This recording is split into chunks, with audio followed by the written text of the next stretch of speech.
Hello दोस्तों, मैं सिखिल sir आपके अपने यूट्यूब चैनल फिजिक्स वर्ल्ड में आपका स्वागत करता हूं। और जैसा कि हम लोग ने पिछले के कुछ लेक्चरों में वेक्टर्स के बारे में समझा, देखा वेक्टर प्रोडक्ट ऐसे और कैसे वेक्टरों को जोड़ते हैं, कैसे वेक्टरों को घटाते हैं, कैसे वेक्टरों को मल्टीप्लाई करते हैं एंड वेक्टर कैसे हैं, ये सब चीज़ें देखा। अब उसी संबंधित हम लोग अब उसी एक स्टेप और आगे बढ़ेंगे। अब हम लोग मोशंस एप्लीकेशंस पर आएंगे। तो हम लोग को समझना है कि आखिर कोई ऑब्जेक्ट प्लेन में कैसे मोशन कर। प्लेन में मोशन करने का मतलब क्या है कि ऑब्जेक्ट, जैसे सपोज करो आप ग्राउंड पे कोई फुटबॉल खेल रहे हो, तो फुटबॉल जो मोशन करेगी वो एक ग्राउंड पे मोशन करेगी। तो ग्राउंड पे अगर वो मोशन कर रही है, सपोज करो, मतलब हवा में ना जाए, अगर आप अब ग्राउंड पे मोशन कर रहे हो तो हम कहेंगे वो एक प्लेन में मोशन कर रही है। या अगर इस बोर्ड पे कहीं कोई चींटी चल रही हो, ऐसे ऐसे ऐसे ऐसे, है ना, तो वो भी कैसा मोशन होगा, एक प्लेन में मोशन होगा। इसी के आगे हम लोग कड़ी में देखेंगे प्रोजेक्टाइल मोशन, प्रक्षेप गति। फिलहाल अभी हम लोग समझते हैं मोशन इन ए प्लेन के लिए हम लोग कैसे कैसे वेलोसिटी, एक्सेलरेशन और पोजीशन देखेंगे। तो पहले हम लोगों को ये समझना पड़ेगा कि व्हाट इज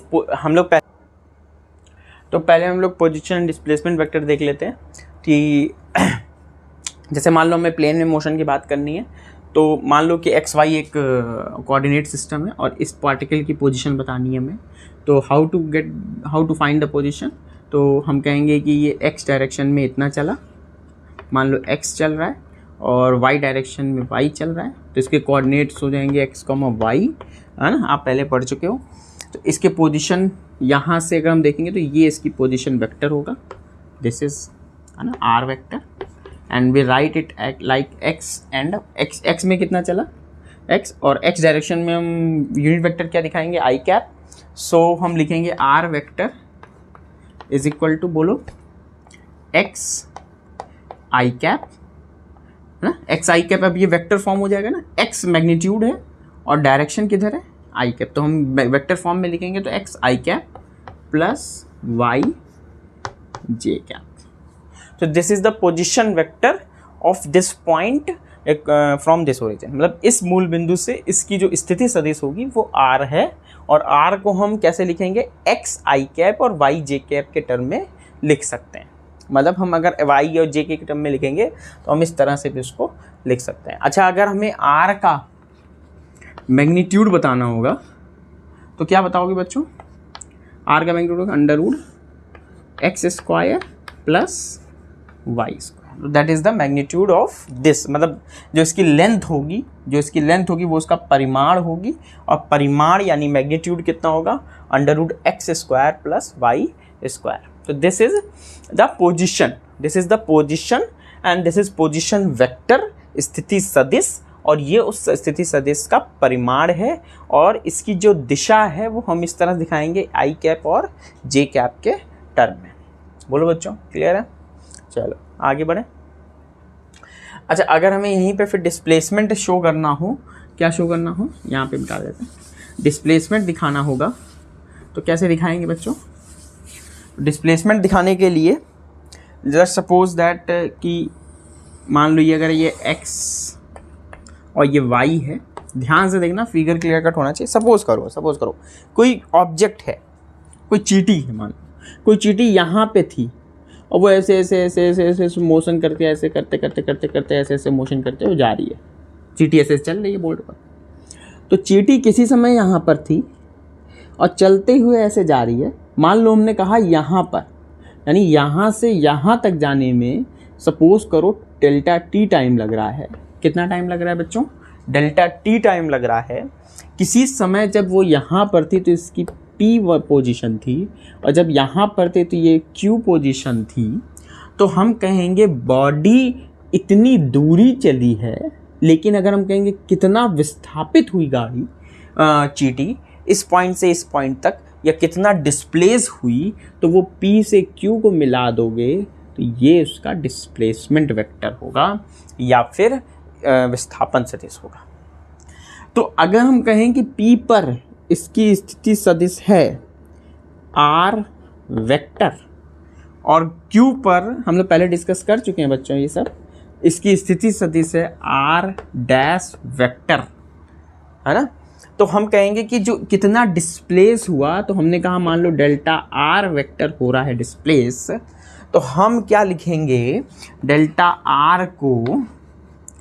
आर वेक्टर को क्या लिखेंगे बच्चों, बोलो, r vector minus r vector, are dash vector minus r vector. तो ये हमने पहले डिस्कस किया था कैसे, डिस्प्लेसमेंट दिस प्लस दिस बराबर दिस, तो ये जो निकालोगे तो इतना माइनस इतना, तो अंतिम स्थिति माइनस प्रारंभिक स्थिति, दिस इज द कितना वो विस्थापित हुआ P से Q जाने में।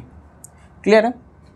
अच्छा, R के कोऑर्डिनेट्स मान लो अगर x dash comma y dash और इसके कोऑर्डिनेट मान लो x कॉमा y, तो R को इसके अनुसार क्या लिखो, R डैश को, बोलो, R डैश को इसके अनुसार लिखेंगे बच्चों x dash i cap plus Y dash j cap, ये हो गया माइनस ब्रैकेट में एक्स आई कैप प्लस वाई जे कैप।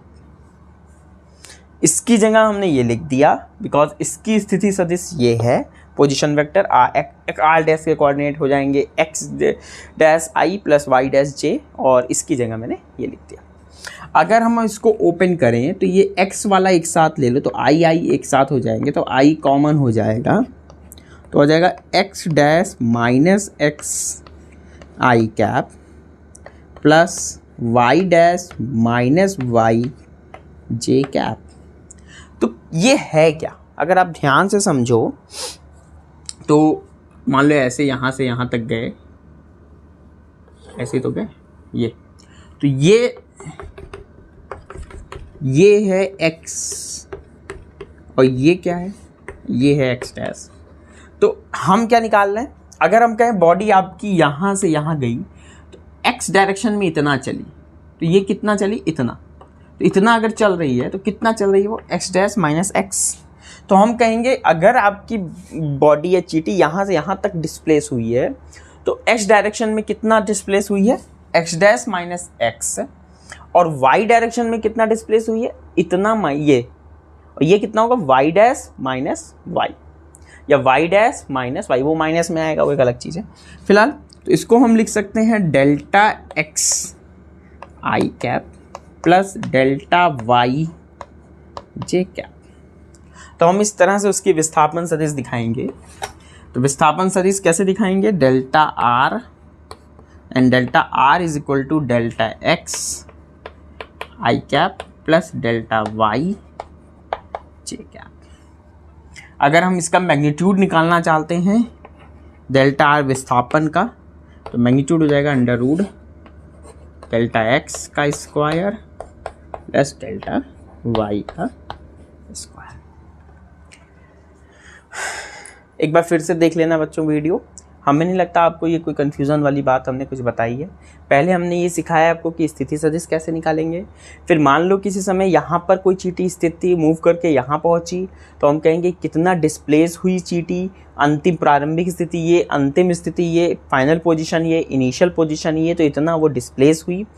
अच्छा, डिस्प्लेस इतना हो रही है तो एक्स डायरेक्शन में इतना हो रही है, वाई डायरेक्शन में इतना हो रही है, तो क्या हमने एक चीज़ सीख रहे हैं कि हम इस पूरे ज्योमेट्री में या इस पूरे मोशंस में हम अपने 2 डायमेंशन के मोशन को हमेशा 2 डायरेक्शन में स्प्लिट कर देंगे, तोड़ के चलेंगे, एक एक्स डायरेक्शन में और एक वाई डायरेक्शन में। इससे फ़ायदा ये होता है कि जब भी हम अपने मोशन को 2 परपेंडिकुलर डायरेक्शन में स्प्लिट करके चलते हैं तो वो दोनों अलग अलग इंडिपेंडेंटली काम करते हैं, मतलब एक का मोशन दूसरे पर कोई प्रभाव नहीं डालता। अभी हम लोग आगे जब वेलोसिटी देखेंगे और एक्सेलरेशन देखेंगे तो वहाँ ये चीज़ और समझाएंगे आपको। ठीक है, इसको मिटा दें। चलो, अब जैसा कि हम लोगों ने पहले पढ़ा था कि अच्छा, जैसे हम लोगों ने ये निकाल लिया, डिस्प्लेसमेंट वेक्टर निकाल लिया। अच्छा, डिस्प्लेसमेंट भी मान लो डेल्टा टी टाइम में हो रहा है, कितने समय में हो रहा है, डेल्टा टी टाइम में। तो अगर डेल्टा टी टाइम में बॉडी यहाँ से यहाँ डिस्प्लेस हो रही है, ध्यान से समझना बच्चों, कोई कन्फ्यूज़न हो तो बता देना पहले ही। देखो, मान लो कि हम 2-3 फिगर बना के चलते हैं, तब समझ में आएगा कि ऐसे करो कि मान लो एक चीटी है, वो ऐसे करके यहाँ पहुँचे, ठीक है, यहाँ पहुँचे, तो ये इसकी पोजीशन वेक्टर हो गई, ये उसकी पोजीशन वेक्टर हो गई, तो ये इतना डिस्प्लेस हुई P से Q, ठीक, P से Q, ये इसके R वेक्टर और ये R वेक्टर, ये R डैश वेक्टर एंड ये डेल्टा R, ये मानो डेल्टा T टाइम में हो रहा है। तो अगर हम इसके वेलोसिटी के लिए वेलोसिटी लिखना चाहते, वेग निकालना चाहते हैं इन 2 डायमेंशन, इन 2D 2 डायमेंशन में 2 विमीय गति में, तो कैसे लिखेंगे इसको वेलोसिटी को? भाई हमें डेल्टा आर तो पता है, तो वेग बराबर क्या होता है या वेलोसिटी बराबर क्या होता है? विस्थापन बटे समय, डिस्प्लेसमेंट अपॉन टाइम, डिस्प्लेसमेंट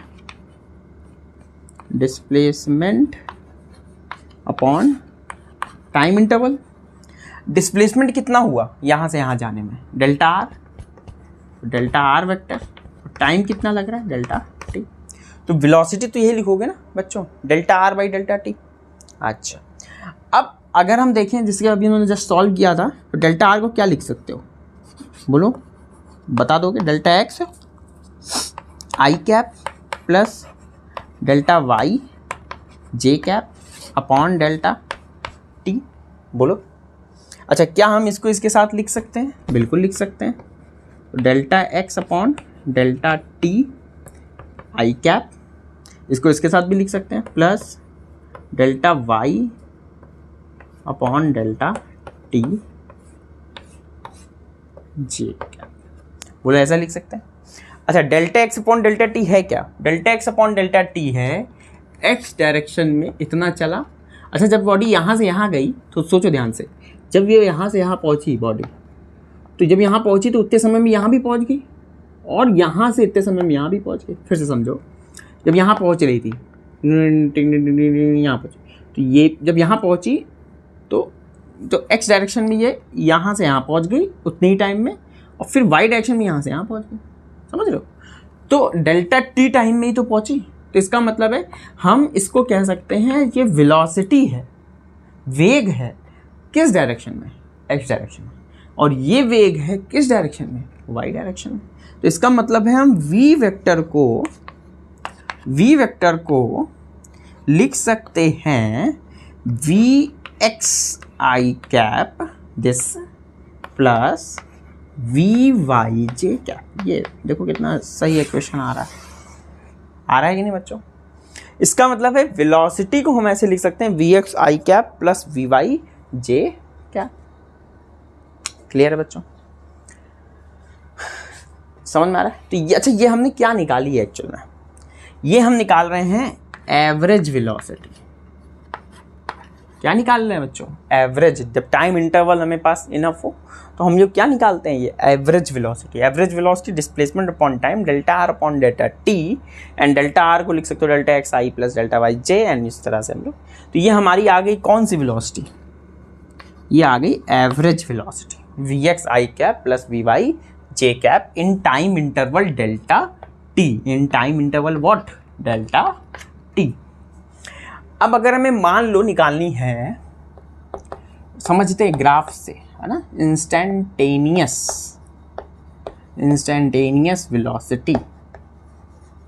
अगर हमें इंस्टेंटेनियस वेलोसिटी फाइंड करनी हो, इंस्टेंटेनियस को हिंदी में क्या कहता है? तात्क्षणिक वेग। तो तात्क्षणिक वेग अगर हमें फाइंड करना हो तो हम क्या कर सकते हैं बच्चों? हमें याद करो, हमें पता था तात्क्षणिक वेग what means time interval should be tends to zero. मतलब टाइम जो है ये gap should be tends to zero. We want to find the velocity at a particular time. 1 बजे क्या वेलोसिटी है या 2 बजे क्या वेलोसिटी होगी, तो एट ए पर्टिकुलर टाइम क्या वेग होगा, दैट इज इंस्टेंटेनियस वेलोसिटी या फिर तात्क्षणिक वेग। अगर हम ध्यान से समझें यहाँ पे इसी फिगर को थोड़ा सा समझते हैं अच्छे से, कोई दिक्कत वाली बात नहीं है। ये तो यहाँ पे जब बॉडी है, ध्यान से समझना बच्चों, इसमें कोई बहुत बड़ी चीज़ नहीं बताएंगे। मान लो बॉडी यहाँ पहुँची, कितना टाइम लिया? Delta T. कितना डिस्प्लेस हुआ? Delta R. ऐसे जा रही थी, लेकिन ये डिस्प्लेसमेंट है, ये पोजीशन वेक्टर, ये पोजीशन वेक्टर, ये तो समझ में आ रहा होगा। ये डेल्टा आर बटे डेल्टा टी। अगर ये पॉइंट, ये जो टाइम लग रहा है, ये पॉइंट और समय बहुत कम कर दो, 10 to 0, टाइम और कम कर दो, तो टाइम अगर कम कर दोगे तो पार्टिकल यहाँ ना होकर यहाँ कहीं होगा, ऐसे ही तो पार्टिकल यहाँ पहुँच गया, अब ये डेल्टा आर हो गया, बॉडी तो ऐसे ही जा रही है लेकिन अब ये डेल्टा आर हो गया, और ये टाइम डेल्टा टी डैश हो गया। सपोज करो टाइम और कम हो गया, सपोज करो कि टाइम हम और कम कर दें, यहाँ ले आए तो पार्टिकल यहाँ कहीं होगा, तो अब ये डेल्टा आर होगा, होगा कि नहीं? अच्छा, अगर हम और समय कम कर दें, अगर हम और समय कम कर दें, इतना कम कर दें कि डेल्टा टी जो है वो टेंस टू जीरो हो, डेल्टा टी क्या हो, टेंस टू जीरो हो, तो ये जो पार्टिकल का मोशन है इस डायरेक्शन में, और अगर हम कहें delta t tends to zero, यानी ये गैप इतना कम हो जाए, इतना कम हो जाए कि डेल्टा टी लगभग जीरो के बराबर हो, तो इस पॉइंट पर जो आप टेंजेंट ड्रॉ करोगे वो हमको बताएगा वेलोसिटी। और कौन सी वेलोसिटी? इसको बोलेंगे तात्क्षणिक वेग, इंस्टेंटेनियस वेलोसिटी।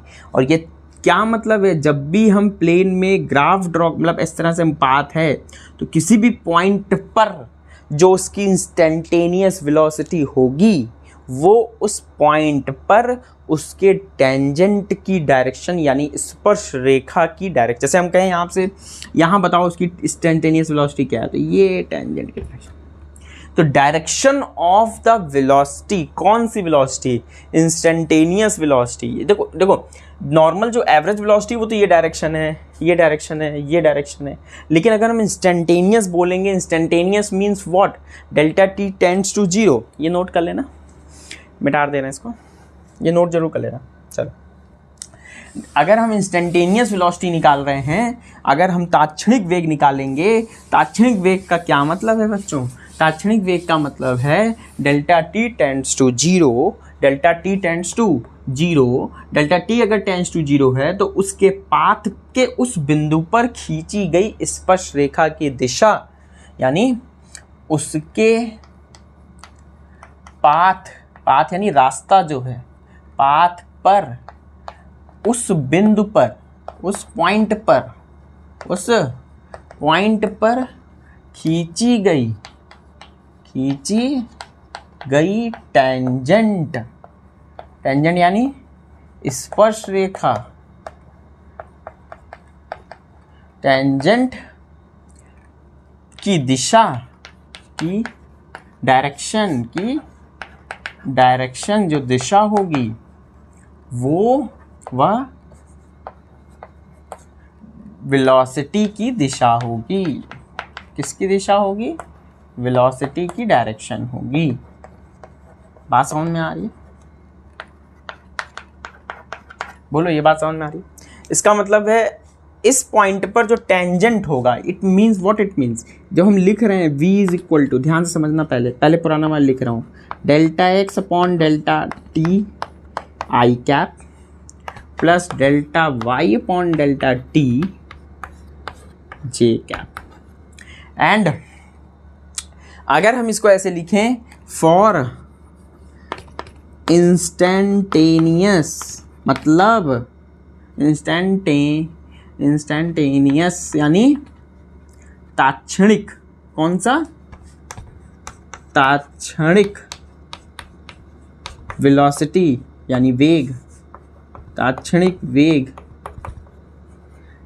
तो for instantaneous velocity delta T should be tends to zero, delta T should be tends to zero. So अब हम क्या लिखेंगे यहाँ पे? v is equal to, V vector is equal to limit delta T tends to zero, delta x upon delta T I cap plus limit delta T tends to zero, delta Y upon delta T J cap.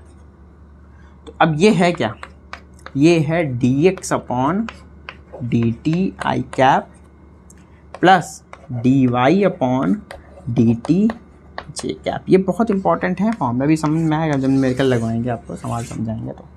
अच्छा, इसको और कैसे लिख सकते हैं? इसको भी वही लिख सकते हैं, v is equal to v x I cap v y J cap. So that is the vector in x direction, this is in y direction. and इसका मतलब है अगर किसी भी पार्टिकल की वेलोसिटी इस डायरेक्शन में तो उसका कुछ कंपोनेंट इधर होगा और कुछ कंपोनेंट इधर होगा. तो this is vx and this is vy. Perpendicular components होंगे कि नहीं. This is vx, this is vy and this is vx and i, this is vx dy j cap. Clear है.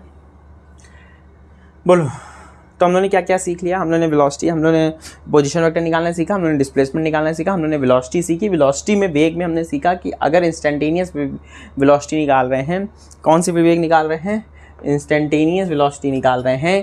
तो इंस्टेंटेनियस वेलोसिटी में हमने सीखा कि delta t zero tends to तरफ जीरो, यानी हम किसी पर्टिकुलर टाइम पे अगर हम वेलोसिटी निकाल रहे हैं तो उस समय पे किसी पॉइंट पर जो अगर ग्राफिकल नोटिफिकेशन ग्राफिकल रिप्रेजेंटेशन हम देखेंगे तो ग्राफिकल रिप्रेजेंटेशन देखने के लिए उस पॉइंट पर खींची गई स्पर्श रेखा की जो दिशा होगी वो हमको उस पॉइंट पर, उस पाथ के उस पॉइंट पर हमको क्या देगी, हमको देगी वेलोसिटी की डायरेक्शन. क्या देगी, वेलोसिटी की डायरेक्शन. बोलो क्लियर है. चलो मिटा देते हैं, नोट करते चलो बच्चों, एकदम मत छोड़ना, अच्छे से नोट करना सब साफ सुथरा.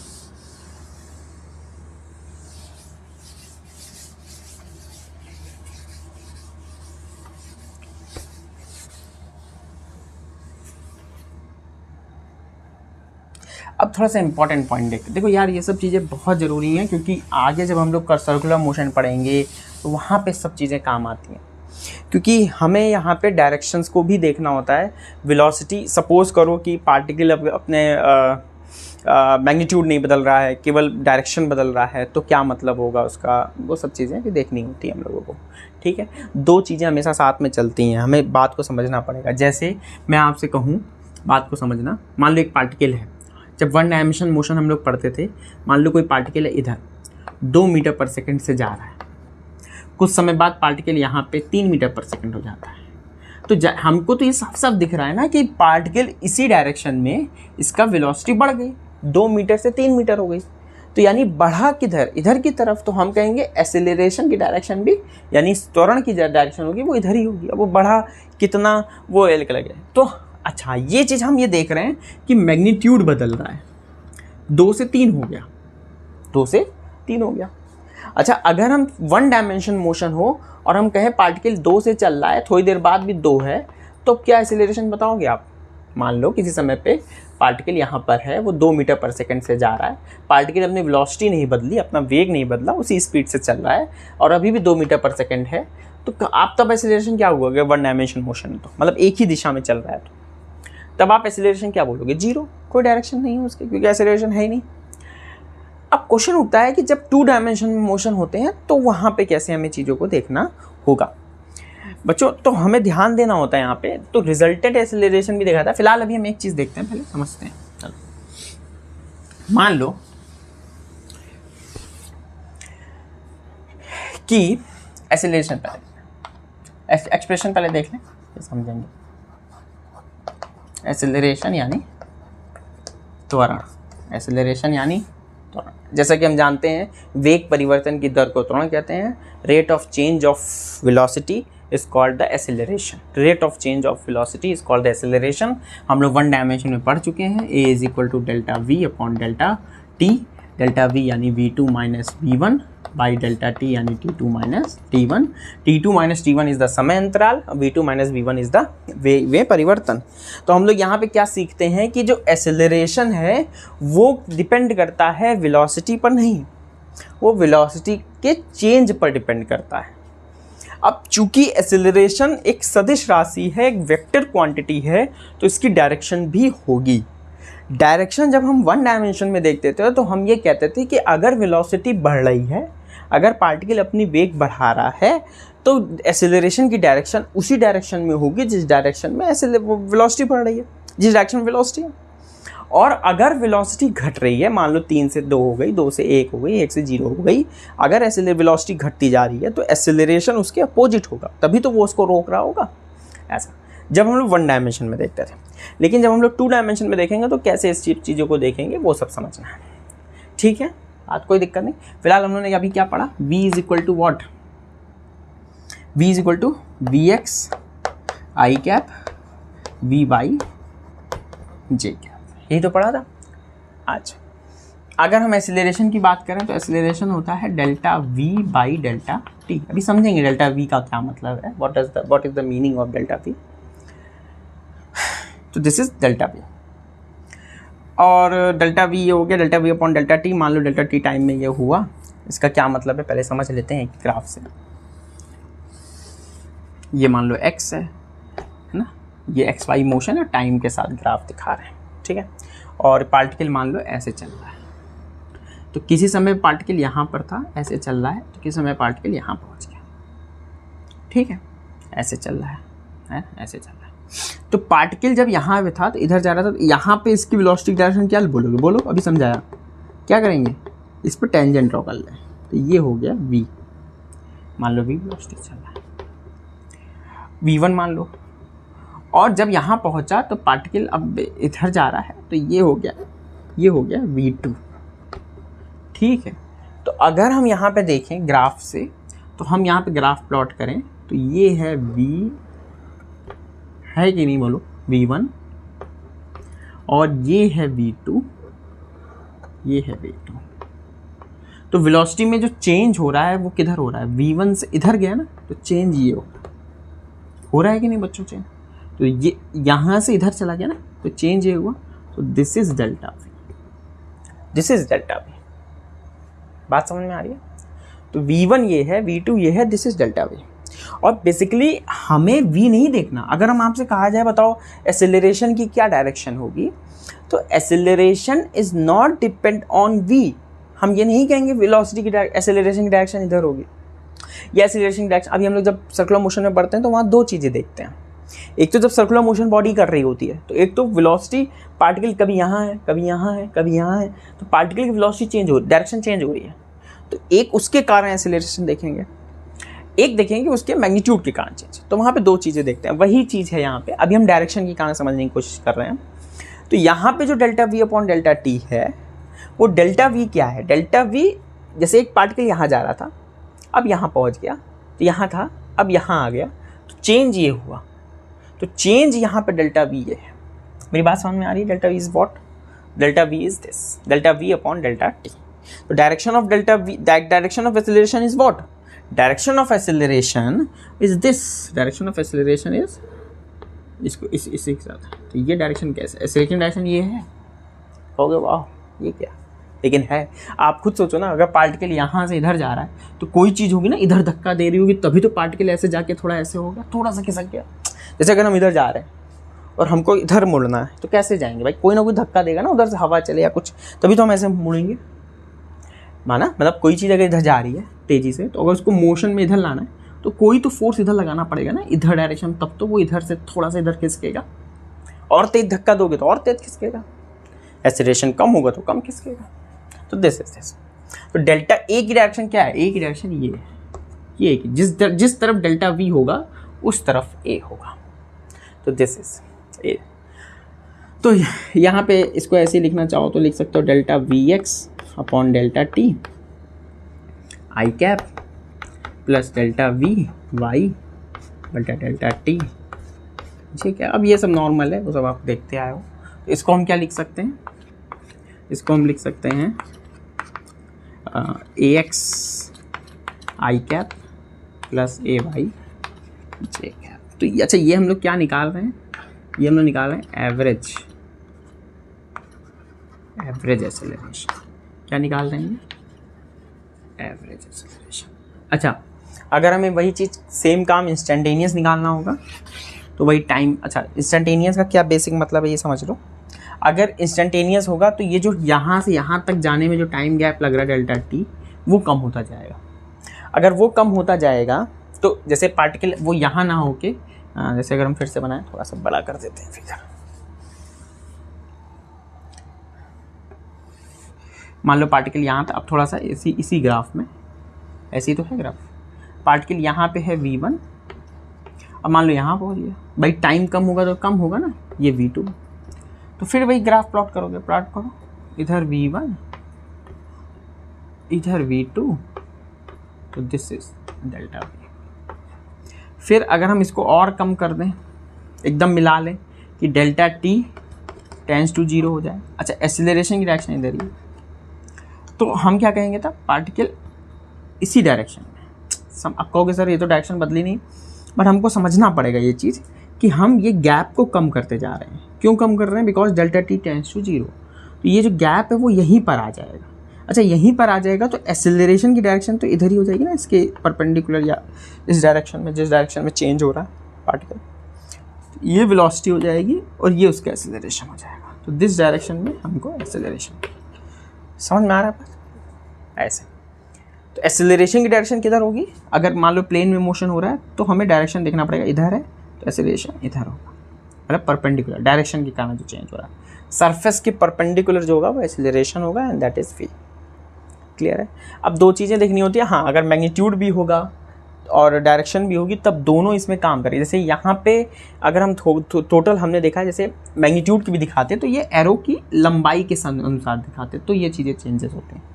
जैसे मैं आपको समझाने के लिए करूँ कि एक समझाने के लिए समझाता हूँ, ऐसे ना समझाऊँगा तभी समझ में आएगा, ऐसे नहीं आएगा। जैसे मान लो ये है और पार्टिकल यहाँ पे चल रहा है 2 मीटर पर सेकेंड से, है ना, और यहाँ पे हो गया पार्टिकल 4 मीटर पर सेकेंड। तो इसका क्या मतलब है? इसका मतलब जो 2 से 4 हुआ, डायरेक्शन तो बदली ही, साथ ही साथ मैग्नीट्यूड भी बदला। 2 से 4 हुआ कि नहीं? तो इसका मतलब है 2 अगर हम इधर दिखाएं तो इधर 2 लेंथ, 1 लेंथ 2 लेंथ, तो ये हो गया v1 या फिर ये हो गया 2 मीटर पर सेकेंड। और डायरेक्शन के साथ ये यहाँ पे डायरेक्शन के साथ दिखाएंगे, लेकिन 1 2 3 4, ये हो गया 4 मीटर पर सेकेंड। तो जो चेंज आया v में वो ये आया, दिस इज डेल्टा v। तो जो एक ही डायरेक्शन होगी वो इधर होगी। तो ये ज़रूरी नहीं है, मैं आपको समझाना क्या चाह रहा हूँ कि that is not important that कि उसकी डायरेक्शन बदले, मतलब उसकी, ये हमेशा ये ज़रूरी नहीं है कि केवल डायरेक्शन के कारण हो सकता है दोनों एक साथ काम करे। देखो, मैग्नीट्यूड भी बदला और डायरेक्शन भी बदली, तो दोनों का रिजल्टेंट है ये डेल्टा v।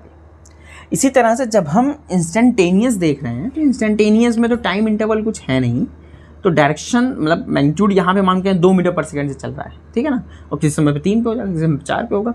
यहाँ पे जो इसकी एक्सीलरेशन वेलोसिटी होगी वो ये है, और जो एक्सीलरेशन होगा वो ओवरऑल एक्सीलरेशन हम देखेंगे दैट इज a। ठीक है, एक्सीलरेशन को भी हमें देखना पड़ेगा, क्योंकि अगर वेलोसिटी बढ़ रही है लगातार 2 से 3, 3 से 4 हो रही है, तो यहाँ पे 2 एक्सीलरेशन काम करेंगे। तो एक तो ये भी हो सकता है, एक उसके परपेंडिकुलर। लेकिन हमें एक चीज़ दिमाग में रखना है। क्या दिमाग में रखना है बताओ? दिमाग में ये रखना है कि एक्सीलरेशन अगर सिर्फ डायरेक्शन के कारण होगा तो एक्सीलरेशन की direction is always perpendicular to the velocity. अगर हम यहाँ लिख देते हैं, यदि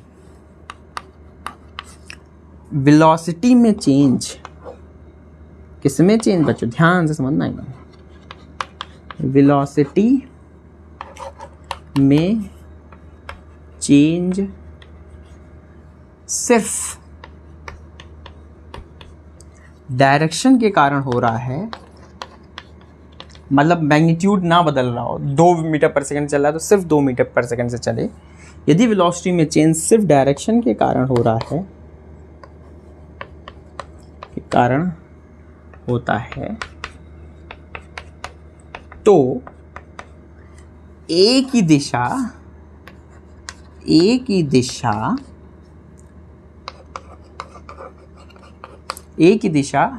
v के लंबवत होगी।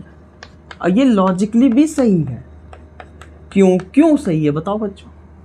भाई आप लॉजिक सोचो ना, हम कह रहे हैं कि 2 म्यूचुअल परपेंडिकुलर डायरेक्शन, एक का प्रभाव दूसरे पे नहीं होता। अभी जब प्रोजेक्टाइल मोशन पढ़ेंगे तो हम देखेंगे पार्टिकल को हम ऐसे फेंक रहे हैं, तो हम कहेंगे बच्चों देखो हॉरिजॉन्टल डायरेक्शन में, क्षैतिज दिशा में वेलोसिटी में कोई चेंज नहीं करेंगे। हम कहेंगे क्यों नहीं हो रहा बताओ? तो आप बताओगे कि सर क्योंकि उस डायरेक्शन में कोई एक्सीलरेशन नहीं है। हम कहेंगे एक्सीलरेशन किधर है तब? तो आप बताओगे सर नीचे है, जी काम करेगा। तो आपको अच्छा, इसका मतलब है सिर्फ एक्सीलरेशन क्योंकि नीचे है तो सिर्फ नीचे वाली वेलोसिटी बदलेगी, लेकिन उसके हॉरिजॉन्टल, क्योंकि दोनों एक दूसरे के परपेंडिकुलर है ना, तो ये वाला एक्सीलरेशन इस पर कोई प्रभाव नहीं डालेगा। यानी हम समझना पड़ेगा एक बहुत अच्छी चीज़, बहुत प्यारी चीज़, कि अगर दो परपेंडिकुलर डायरेक्शंस हैं तो अगर एक्सेलरेशन इधर है तो इसकी वेलोसिटी नहीं बदल सकती, क्योंकि ये एक 90 डिग्री है। तो इसका अगर हम कंपोनेंट इधर निकालेंगे 90 डिग्री है तो कंपोनेंट क्या आएगा, a cos 90। याद करो कंपोनेंट यानी वेक्टर घटक निकालना सीखा था। a cos 90 का मान 0, इसका मतलब हॉरिजेंटल डायरेक्शन में कोई एक्सेलरेशन है ही नहीं। और अगर ऐसे हॉरिजेंटल यानी क्षैतिज दिशा में कोई एक्सेलरेशन नहीं है तो वेलोसिटी चेंज हो ही नहीं सकती। बताओ लॉजिकली समझ में आ रहा है कि नहीं? इसका मतलब है कि अगर कभी भी जब 2 डायमेंशन मोशन हम पढ़ते हैं और अगर मैग्नीट्यूड ना बदल रहा हो, जैसे 2 से 3 हमने 2 से 4 बोला तो ये मैग्नीट्यूड बदला, लेकिन सपोज करो 2 यहाँ भी होता और 2 यहाँ भी होता, अगर मैग्नीट्यूड नहीं बदलेगा तो इंस्टेंटेनियस वेलोसिटी जब निकाल रहे हैं किसकी, यदि वेलोसिटी में चेंज सिर्फ डायरेक्शन के कारण होता है तो ए की दिशा v के लंबवत होगी हमेशा, हर पॉइंट पर। यहाँ पे कहेंगे इधर जा रहा है तो एक्सेलरेशन की दिशा वो देखना पड़ेगा डायरेक्शन किधर होगी, वो ऊपर है कि नीचे, तो वो उस हिसाब से होगी। लेकिन हमें समझ में ये आना चाहिए कि एक्सेलरेशन की दिशा जो होगी वो जाहिर सी बात है कि अगर जैसे हम कहें बताओ यहाँ किधर होगी, तो ये जाहिर सी बात है पार्टिकल को ऊपर ले जाना चाह रहा है तो एक्सेलरेशन इधर होगा, ये नीचे ले जाना चाह रहा है तो पार्टिकल की एक्सेलरेशन नीचे होगा। बस वो तो देखना पड़ेगा कि कॉनकेव है कि कॉन्वेक्स है ना। कॉनकेव है तो कॉनकेव की दिशा में, हमेशा याद कर लो कि जो ए की दिशा होगी वो कॉनकेव की दिशा में होगी। ठीक है, मेरी बात समझ में आ रही है? एकदम क्लियर कट मैंने समझा दिया है। हमने काफ़ी कुछ सीखा है इसमें, एक्सेलरेशन कैसे काम करेगा, वेलोसिटी कैसे काम करेगी, कैसे उसके डायरेक्शंस को लेंगे, कैसे ए की डायरेक्शन को लेंगे। मैं बच्चों एकदम क्लियर कट दिमाग में पिक्चर होनी चाहिए कि एक्सेलरेशन में चेंज, एक्सेलरेशन 2 कारण से हो सकता है। एक उसके मैग्नीट्यूड, इसको नोट कर लेना ना, एक उसके मैग्नीट्यूड के कारण और एक उसके डायरेक्शन के कारण। एक उसके मैग्नीट्यूड के कारण और एक उसके मतलब एक्सेलरेशन 2 कारण से वेलोसिटी में हो सकता है। एक तो वेलोसिटी में क्या चेंज हो, मैग्नीट्यूड, और एक क्या हो सकता है, डायरेक्शन के कारण। तो यहाँ पे हम दोनों चीज़ों की बात किए हैं इन 2 डायमेंशन। 1 डायमेंशन में डायरेक्शन उतनी इन्वॉल्व नहीं होती थी, लेकिन यहाँ पे डायरेक्शन बहुत इन्वॉल्व होगी 2 डायमेंशन मोशन में। हमको ये देखना होगा कि पार्टिकल में, देखो हमने यहाँ पे क्या सिखाया आपको, यही सिखा रहा हूँ। पार्टिकल इधर गया, अब इधर पहुँच गया, ग्राफ बनाएं तो इसको इधर बनाएं, इसको इधर बनाएं, तो चेंज ये हो रहा है। तो this is delta we. So acceleration की डायरेक्शन देखो इधर है कि नहीं बच्चों? अरे तुम खुद कॉमन सेंस लगाओ, पार्टिकल इधर है, हम जा रहे थे इधर, कोई हमको इधर ले आया, भाई इधर से इधर कैसे लाया? तो कोई इधर धक्का देगा ना, और धक्का जिधर दिया जाता है वहीं ए होता है। धक्का जैसे अगर हम कहें पार्टिकल की वेलोसिटी 4 मीटर पर सेकेंड है किसी टाइम पे, और यहाँ से झटके 2 हो गई, तो भाई धक्का दिए होगे ना, किधर धक्का, पीछे धक्का दिए होगी, तब तो घटी होगी वेलोसिटी, 4 से 2 हुई होगी, इसलिए हमने कहा धक्का पीछे दे रहे हो इसलिए एक्सेलरेशन पीछे होगा। बात समझ में आ रही है? तो मैंने आपको क्या सिखाया कि जब भी हम एक्सेलरेशन देखेंगे तो हम वेलोसिटी के मैग्नीट्यूड और डायरेक्शन दोनों पे ध्यान रखेंगे बच्चों। एकदम क्लियर कट है। थोड़ा बहुत आप चाहो तो एनसीईआरटी से समझ सकते हो, पढ़ सकते हो, बाकी बेसिक इतना है, आपको ये समझ में आना चाहिए। बाकी न्यूमेरिकल जब करेंगे तो समझेंगे, अभी हम न्यूमेरिकल करा रहे हैं आपको, परेशान ना। चलो 1-2 न्यूमेरिकल कर लेते हैं, फिर आगे देखते हैं, बढ़ते हैं। बाकी ये सब क्लियर होगा आई होप। देखो जैसे मान लो कि एक पार्टिकल है, ये आपको दिख रहा होगा, यहाँ पे बोर्ड पे दिख रहा होगा पे क्वेश्चंस। तो क्या कह रहा है क्वेश्चन कि एक पार्टिकल है x की पोजीशन देखो कितना दिया है, 18.00 t और y दिया है, y क्या दिया है 4t माइनस 4.9 t स्क्वायर। अच्छा एक चीज़ और लिख लेना नोट्स में लास्ट में, कि हम लोगों ने यहाँ पे ये सीखा कि जैसे हम लोगों ने क्या क्या पढ़ा, पोजीशन वेक्टर पढ़ा, r इज इक्वल टू क्या पढ़ा, एक्स आई कैप प्लस वाई जे कैप। फिर हम लोगों ने क्या पढ़ा, वेलोसिटी पढ़ा, वेलोसिटी वी एक्स आई कैप प्लस वी वाई जे कैप। फिर हम लोगों ने क्या पढ़ा, एसेलरेशन पढ़ा ax i cap ay j cap. ये सब हम क्यों तोड़ रहे हैं बताओ, हमें क्या जरूरत है भाई ax ay करने की? ये फायदा है हमारा, हम एसेलरेशन अगर सिर्फ x डायरेक्शन में कार्य कर रहा हो तो x डायरेक्शन की ही वेलोसिटी बदलेगी, y डायरेक्शन की वेलोसिटी नहीं बदलेगी। इसका मतलब है हम अपने 2 डायमेंशन के मोशन को, लिख लेना ये बच्चों जो हम बोल रहे हैं, हम अपने 2 डायमेंशन के मोशन को 2 लंबवत भागों में तोड़कर अलग अलग स्वतंत्र रूप से, अलग अलग स्वतंत्र यानी इंडिपेंडेंट रूप से उनको अलग अलग सॉल्व कर सकते हैं, हल कर सकते हैं, क्योंकि दोनों लंबवत दिशाओं की गति एक दूसरे को प्रभावित नहीं करती है। रिवाइंड करके सुन लेना और इसको ढंग से लिख लेना। चलो क्वेश्चन करेंगे, समझ में आएगा, आगे इसी का यूज़ करेंगे इसमें, ठीक है ऐसा। तो ये हाँ, तो क्वेश्चन समझ में आ रहा है, ये लिखा हुआ है x is equal to 18.0 t square, 18.0 t square, y is equal to 40 minus 4.9 t square. तो फर्स्ट क्वेश्चन क्या पूछ रहा है, t के फंक्शन में पार्टिकल की पोजीशन का वेक्टर रूप लिखना है। t के फंक्शन में पार्टिकल की पोजीशन है कि नहीं, तो लिख लो सिंपल। पोजीशन वेक्टर क्या लिखोगे, एक्स आर लिख लो या जो भी लिखना हो, तो लिखोगे x यानी ये, तो 18.0 t i cap plus 4t minus 4.9 t square j cap, this is r. अब वेलोसिटी कैसे निकालते हैं बच्चों, वेलोसिटी vx निकालोगे तो dx बाई dt करोगे और dvy निकालोगे तो dy बाई dt। इसका क्या मतलब है, अगर हमें वेलोसिटी निकालनी है इसकी तो हम vx अगर निकाल रहे हैं तो vx हो जाएगा dx अपॉन dt, यानी हम इसका डिफरेंशिएशन कर दें t के रिस्पेक्ट में, तो इसका करोगे तो t, ये तो कांस्टेंट है, ये तो बाहर आ जाएगा, t का डिफरेंशिएशन t के रिस्पेक्ट में 1 हो जाएगा, तो पता है बच्चों, तो क्या हो जाएगा 18.0, यही बचेगा, dt अपॉन dt 1 हो जाएगा। और vy जब निकालोगे तो vy बोलो, vy होगा बोलो, इसका डिफरेंशिएशन 4 कॉमन, t का डिफरेंशिएशन 1 माइनस 4.9, फिर t का डिफरेंशिएशन क्या होगा, t स्क्वायर का डिफरेंशिएशन 2t है ना, तो ये हो जाएगा 4 माइनस 2 9.8 हो जाएगा, 9.8t, तो ये vy आ गया। अगर वेक्टर फॉर्म में लिखना है इसको वेलोसिटी को तो क्या लिखोगे बोलो, यही 18.0 I cap plus 4 minus 9.8 T J cap, this is ऐसे। क्लियर है। तीसरा सवाल क्या है, इसको मिटा देते हैं फिर करते हैं, है ना।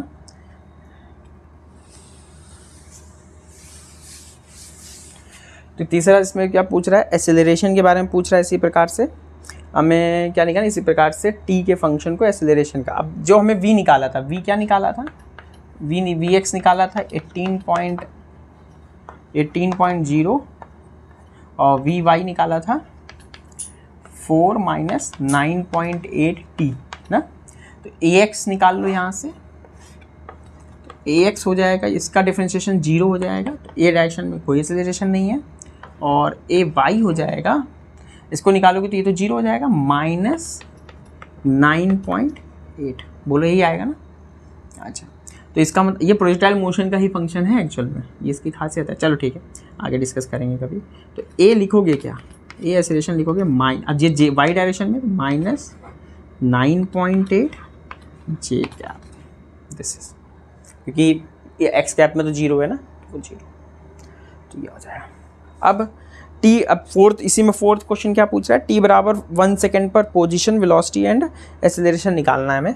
तो 1 सेकेंड पे, t बराबर 1 सेकेंड पे रख दो सब जगह, इसमें 1 रखोगे तो जैसे r की वैल्यू कितनी आएगी देखो, 18 18.0 है ना आई कैप प्लस, अब टी की वैल्यू 1 रख रहे हैं, इसमें भी 1 रखो तो 4 माइनस 4.9 हो जाएगा, 4.9, 4 में से 4.9 जाएगा तो 0.9 जे कैप, ये तो आएगा। अब अगर पोजीशन निकालनी है तो अगर मैग्नीट्यूड निकालना है इसका तो अंडर रूट 18 का स्क्वायर प्लस 0.9 का स्क्वायर, सॉल्व कर लेना, आंसर आ जाएगा। इसी तरह से इसको हटा देते हैं। अब हमें क्या निकालना है, इसी भी कर देते हैं, ऊपर निकाल देंगे। देखो वेलोसिटी ये थी, अब अगर हमें t बराबर 1 पे निकालना है तो t बराबर 1 तो 18 रहेगा, तो v क्या लिखोगे 18 आई कैप, और इसमें 1 रखोगे तो 4 में से 9.8 जाएगा तो माइनस 4.9 जे कैप। तो v मैग्नीट्यूड निकालोगे तो अंडर रूट 18 का स्क्वायर प्लस 4.9 माइनस 4.9 होगा एक्चुअल में, बट ठीक है स्क्वायर प्लस ही हो जाएगा ना। इसी तरह से एक्सेलरेशन जब निकालेंगे तो एक्सेलरेशन क्या है, ये तो 0 है तो ये है, तो एक्सेलरेशन नॉर्मल हो जाएगा 9.8, सिंपल, माइनस 9.8 माइनस डायरेक्शन है नीचे की ओर है ऐसे। तो ये क्वेश्चन क्लियर है, एक बार फिर से देख लेना, समझ में आ जाएगा। आगे बढ़ते हैं, एक सवाल और है, बाकी तो फिर ये खत्म है। एक सवाल ये कह रहा है कि पार्टिकल की पोजीशन इस प्रकार से दिया, आर दिया है हमें, आर दिया है 3. दूसरा सवाल है 3.0 T I cap, 3.0 T I cap, 3.0 T I cap plus 2.0 T square J cap.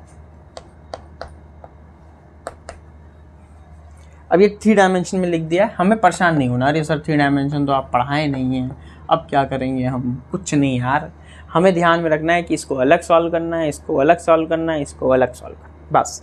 ये इस डायरेक्शन में v y v z, a x a y a z, बस कुछ करना ही नहीं, एकदम सिंपल। टी टाइम का फंक्शन है तो वी टी और ए टी फाइंड करना है, तो सिंपल बताओ बच्चों, वी कैसे फाइंड करेंगे भाई, वी तो सिंपल है, जैसे हमें वी एक्स निकालना है तो v x equal to d x upon d t, यानी हमें, और डी एक्स क्या है, एक्स क्या है, ये एक्स है, ये वाई है और ये जेड है। तो एक्स का डिफरेंशिएशन, तो ये तो टी है, टी 3 तो बाहर आ जाएगा और टी का डिफरेंशिएशन 1 हो जाएगा तो 1, तो 3 आ गया। वी वाई निकाल लो इसी तरह से, तो 2 बाहर आ जाएगा, टी स्क्वायर डिफरेंशिएशन 2t होता है तो 2 2 जब 4t हो जाएगा, और वी जेड क्या आएगा, वी जेड आ जाएगा 5 का डिफरेंशिएशन 0, भाई यहाँ पर टी है ही नहीं फ्री का फंक्शन, तो एक कांस्टेंट हो गया ना, कांस्टेंट का डिफरेंशिएशन 0, तो वी जेड 0, तो वी क्या लिखोगे, तो वी लिखोगे 3 आई कैप प्लस 4t जे कैप प्लस 0, ये आ जाएगा वी। अच्छा, वी की वैल्यू अगर निकालनी है मैग्नीट्यूड 3 का स्क्वायर प्लस 4t का होल स्क्वायर, अब इसको ऐसे लिख के छोड़ देते हैं, आगे काम आएगा तो करेंगे। वैसे इसमें सवाल में पूछ रहा है ना वी की वी टी का मैग्नीट्यूड बताना है 1, बी वाला सवाल देखो, बी में क्या पूछ रहा है 1 सेकेंड, तो 1 रख दो, तो 1 रख दोगे तो ये 1 हो जाएगा, 4 का स्क्वायर प्लस 3 का स्क्वायर तो 9 प्लस 16 तो 5 आएगा, 5 मीटर पर सेकेंड की होगी 9 है ना। ये है, इसका मतलब है पार्टिकल कहीं 2-3 डायमेंशन के पोजीशन पर है, लेकिन वो जा केवल एक्स वाई में रहा है, जेड में नहीं जा रहा है, प्लेन में ही मोशन कर रहा है एक्चुअल में पोजीशन। अब आप देखो ना, अगर आपसे कहा जाए बताइए कैसा मोशन है, सर ये आप तो 3 डायमेंशन मोशन कह दिए, 3 डायमेंशन मोशन तो तब होता है जब वेलोसिटी भी जेड डायरेक्शन में होती। अब चूंकि वेलोसिटी जेड डायरेक्शन में है ही नहीं, तो सोचो ना आप, जैसे हवा में कहीं पे भी हो पार्टिकल, लेकिन जाए केवल इस बोर्ड के प्लेन में ही ऐसे, तो वो तो 1 प्लेन में ही मोशन होगा ना, तो वी एक्स और वी वाई तो है, वी जेड तो है ही नहीं ना, इसलिए ये कैसा मोशन है, मोशन इन प्लेन ही है क्वेश्चन, है ना, परेशान नहीं होना। अच्छा, एक्सेलरेशन बताओ, ए एक्स बताओ, ए एक्स कैसे निकालोगे, d y d v y v x बटे डी टी, यानी अब हमें वेलोसिटी इन एक्स डायरेक्शन का डिफ्रेंशिएशन करना है। तो ये 3 है ना, तो 3 का डिफ्रेंशिएशन तो 0 आएगा, कांस्टेंट है। अच्छा ए वाई बताओ, ए वाई वी वाई कितना है 40 का differentiation d v y on d t, तो इसका 4 आ जाएगा। अब चूंकि ये 0 है तो ए क्या लिखोगे बोलो, 4j कैप ही तो लिखोगे, अरे एक्स में तो है ही नहीं ना, तो जाहिर से बात है एक्सेलरेशन हमारा कितना आ गया, मैग्नीट्यूड 4 ही आ गया। सब आ गया सवाल, बोलो कुछ तो नहीं पूछा, 1 सेकंड भी पूछ लेगा एक्सेलरेशन तो बता। अच्छा डायरेक्शंस भी देखनी है अगर इसके, तो देखो ध्यान से, इसको ऐसे समझते हैं, इसका क्या मतलब है, पहले इसका मतलब समझो। इसका मतलब है पार्टिकल इधर जा रहा है 3 मीटर पर सेकेंड से, और इधर जा रहा है किसी टाइम पर, हमें नहीं पता, 40 मीटर पर सेकेंड से। क्योंकि सर 40 क्या है, 40 का मतलब है वेलोसिटी डिपेंड कर रही है टाइम पर, टाइम जैसे जैसे बढ़ेगा वेलोसिटी बढ़ती जाएगी, लेकिन एक्स डायरेक्शन में टाइम पे डिपेंड नहीं कर रहा, क्योंकि एक्सेलरेशन भी 0 है, में टाइम पे डिपेंड नहीं कर रहा, मतलब टाइम के साथ ये वेलोसिटी कांस्टेंट रहेगी। बट वाई डायरेक्शन में वेलोसिटी बढ़ रही है टाइम के साथ, ये हो गया। अच्छा अगर हम बात करें आपसे इसी सवाल में, t बराबर 1 सेकेंड, t बराबर 1 सेकेंड पर हॉरिजॉन्टल वेलोसिटी कितनी होगी, क्षैतिज वेग 3 मीटर पर सेकेंड ही होगा, और वर्टिकल वेलोसिटी यानी ऊर्ध्वाधर वेग क्या होगा, t की वैल्यू 1 रखोगे तो 4 मीटर पर सेकेंड होगा, दिस इज 4 मीटर पर सेकेंड। तो अगर रिजल्टेंट निकालोगे तो एक आयत बनेगा, ये आयत कैसे निकाल, इसकी लेंथ कितनी आएगी 5 आएगी, यही हम लोग निकाले अभी। डायरेक्शन हमेशा हम इसी के साथ निकालते हैं, तो इसको अल्फ़ा अगर मान लो तो tan अल्फ़ा लगा सकते हो, cos अल्फ़ा लगा लो, जो भी लगाना। tan अल्फ़ा अगर लगाएं, tan अल्फ़ा बराबर लंब बटे कण, तो लंब कितना है 4 है, कण कितना है 3 है, 4 बटे 3, तो यहाँ से अल्फ़ा आ जाएगा tan इनवर्स 4 बटे 3। तो ये दिशा बताएगा किसकी, इस परिणामी वेग की दिशा क्षैतिज वेग के साथ। याद करो हमने ऐसे निकाला था जब हम लोग वेक्टर पढ़ रहे थे, तो परिणामी वेग की दिशा क्षैतिज वेग के साथ अल्फा कोण पर है, आप ऐसा बोलोगे, और ये अल्फा कोण यहाँ से निकल जाएगा। तो हमने सब कुछ निकाल लिया।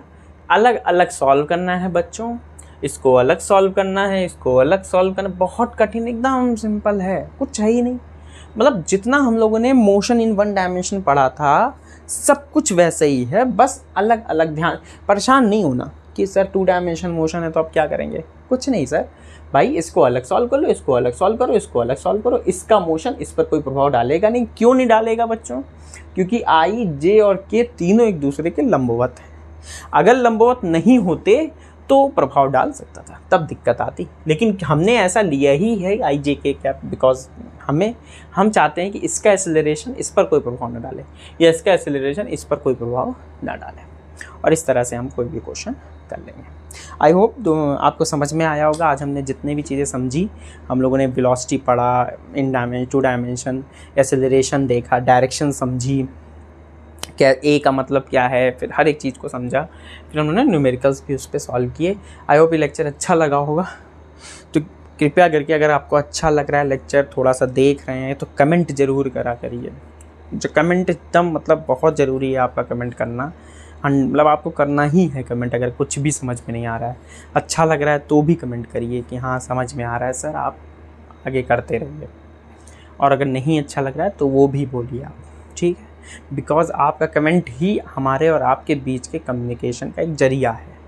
आपका कमेंट अगर नहीं है तो इसका मतलब मैं ये समझ रहा हूँ कि आप देख नहीं रहे हो वीडियो, आप कुछ समझ नहीं रहे हो, और हो सकता है आने वाले समय में और बेहतर तरीके से हम लोग किसी भी चीज़ को समझें और बेहतर समझने का प्रयास करें।